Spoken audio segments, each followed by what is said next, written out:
Hi there. So this is my presentation of my Adobe Spark page. So I'll just share the screen.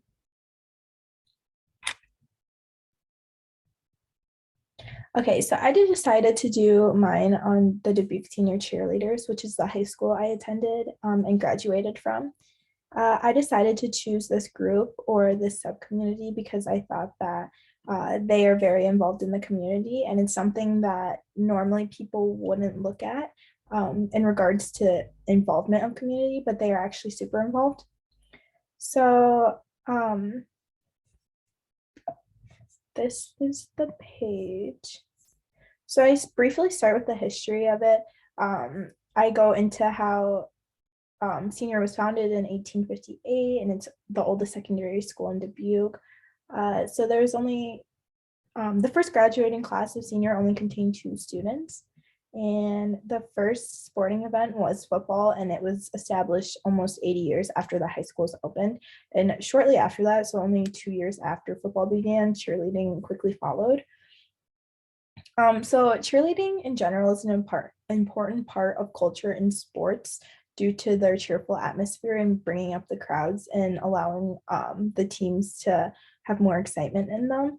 And many overlook the importance of cheerleaders, but they really do carry the spirit in pep rallies and sporting events. So when looking at the mission statement of the cheerleaders is summarized into 3 words: respect, integrity, and engagement. And those words are carried throughout Dubuque Senior High School. So the head coach is Terry Mayberry, and she holds the girls accountable to these values all the time. So she also has her own rules that must be abided by, which she talks about when the girls try out at the beginning of the seasons. And she quotes, "I want the girls to understand what they're getting themselves into. The sport is not cheap, and I want them to understand they are not just representing themselves, but their parents, my name, the school, etc." So Mayberry does not allow the girls to have any face jewelry or colored hair. And she explained that simply this is because this is how she wants her girls to be represented at the beginning of the season. And there's also a hefty cost of $500 that the girls must supply at the beginning of the season as well. And this covers things such as uniforms, special events like pink outs and white outs. So it is quite an expensive sport that the girls must pay for. So for funding, the school gives the girls, or each team, I should say, a small amount or a budget for things like equipment and jerseys, but this does not include other things like if they wanted more jerseys or snacks or outside events for traveling, but they do provide like buses and etc. So maybe Mayberry has the girls participate in bake sales and garage sales, help raise money for their team. And then there's also a group of parents called Rams Booster Club. So this is a group of parents who get together and do this solely out of volunteer work. They work at different sporting events to sell apparel. And so at the different sporting events, they may sell like football shirts or cheerleading shirts, and those go directly to that group of students. So looking as far as community involvement, so Mayberry makes it a point to have the girls in as many activities or events as possible. And she says it gives the girls character, teaches them to be part of a community instead of a bystander. So the cheerleaders are actually involved in quite a lot of things, not only in the community of like Dubuque Senior, but as like Dubuque community overall. So they participate in things such as like the Halloween parade, which takes place in Jackson Park every year, as well as the homecoming parade, which is orchestrated by Dubuque Senior, but many community members participate in this as well. So it takes numerous weeks for the girls to create the floats, and sometimes they even have a routine that they do as well, and they dress up for these, obviously. But some more casual community events that take place is obviously sporting events that they attend and cheer at. Fundraisers at various restaurants. For example, they do a fundraising event at Catfish Charlie's. This is to raise money again for their program. They also do one at the Hawkeye Community Center. Again, this is a restaurant, and they help serve the food to raise money for their program. And they also have a youth cheerleading camp, which takes place every year. So this is not only for families that are involved in Dubuque Senior, but it can be anyone that has a child that wants to participate in the youth camp. And then a more extravagant event that the girls participate in is the Macy Thanksgiving Day Parade, which is in New York. And this is a yearly event that takes place. Mayberry takes only a certain number of girls, so usually her varsity girls, but even then it's a cut down number from that. And they're able to go, and you can see on television during the Good Morning America, the Macy Day Parade, you're able to see the girls in that. So some impacts on the community. So although many Dubuque community members may have not attended or attended Dubuque Senior, these girls have made an imprint on people's lives. So during COVID-19, the girls actually got together and created something for families that were in need of food. So maybe I quoted, "I knew that families were struggling, and I knew my girls and I were in a comfortable situation. So I decided to give a hand to those who are not as lucky." So they created care packages for the families that were unable to go to the grocery store or that did not have the financial means to get groceries.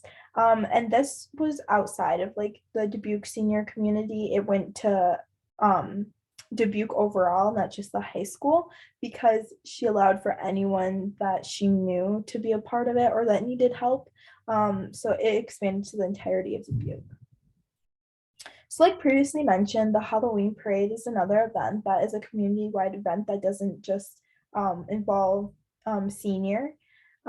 So one of the girls mentioned, "This would have to be my favorite memory of being a senior alumni cheerleader. The days leading up to the parade are always long but well worth it," said Hannah Mayberry, which is daughter of Terry, who graduated in 2019. So just a couple years ago, she graduated, and she said that that was her favorite event. And then also, like I mentioned, I got previously the youth cheerleading camp open to anyone in the community, and they learn new skills. And then another thing is Mayberry recently implemented alumni cheerleaders to come back and perform in the youth cheerleading camp, which anyone is allowed to watch in the community. It's not open to anyone. So then a little bit about Terry Mayberry, which is the head coach. She grew up here in Dubuque, Iowa, and also attended Dubuque Senior and cheered. So she has firsthand experience, not only being a cheerleader at Senior, but also the opportunity to continue the legacy with her daughter, Hannah, which was previously mentioned. And Hannah also helps Terry coach. So she's the assistant coach on the team. And when asking Terry what her favorite thing about senior is, she responded with, "Knowing that I once was in the same shoes as the girls helps me want to better this program and continue to grow it." And so she has been a coach for 15 years now.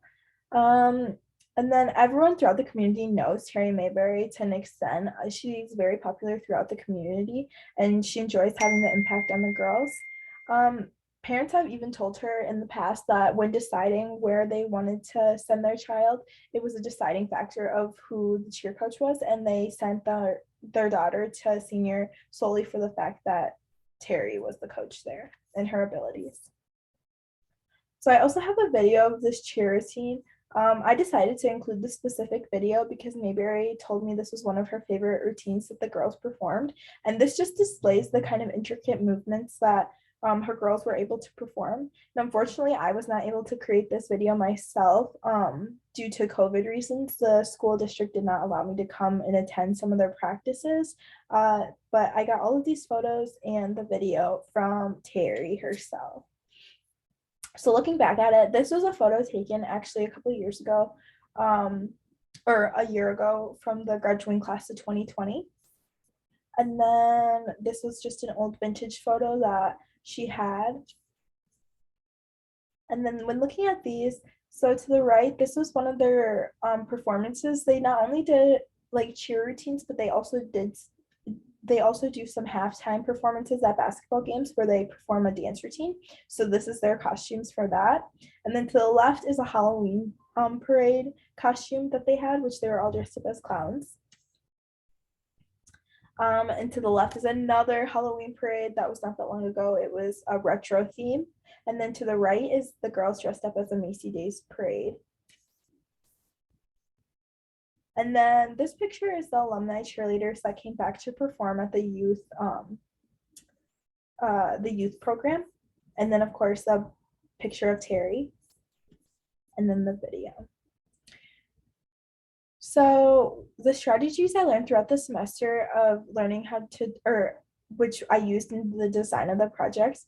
So I kept it as simple as possible in the sense that I wanted to have a photo and then text behind it.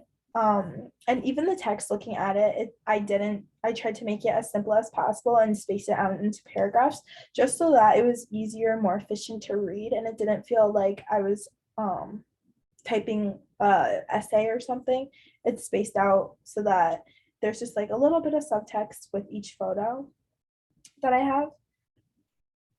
And then how do these strategies reflect what you've learned from your community's context?